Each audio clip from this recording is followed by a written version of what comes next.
কলকাতা শহরে শিক্ষিত এক যুবক পোস্টমাস্টার হয়ে এলেন অজপাড়াগা উল্লাপুরে।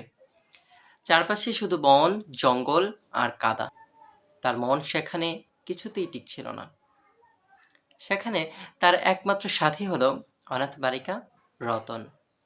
রতন তার টুকটাক কাজ করে দিত আর রান্নাবান্নার সাহায্য করত। পোস্টমাস্টার তাকে নিজের বোনের মতো পড়ালেখা শেখাতে শুরু করলেন। পোস্টমাস্টার হঠাৎ কঠিন জ্বরে পড়লেন। সেই বিরান জনপদে রতন দিনরাত জেগে তার সেবা করল। মায়ের মতো মমতা দিয়ে তাকে সুস্থ করে তুলল।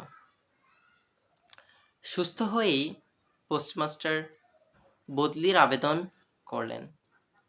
যাওয়ার সময় রতন করুণ চোখে জিজ্ঞেস করল, দাদাবাবু, আমাকে সাথে নিয়ে যাবে না? পোস্টমাস্টার অনাথা রতনের কথায় হেসেই উড়িয়ে দিলেন। বললেন, সে কি করে হয়? নৌকা চলতে শুরু করল। নদীগর্ভে সূর্যাস্তের ছায়া পড়ল। পোস্টমাস্টারের মনে তখন এক গভীর দর্শনের উদয় হল। তিনি ভাবলেন, জীবনে এমন কত বিচ্ছেদ, কত মৃত্যু আছে। ফিরিয়া ফল কি? পৃথিবীতে কে কাহার?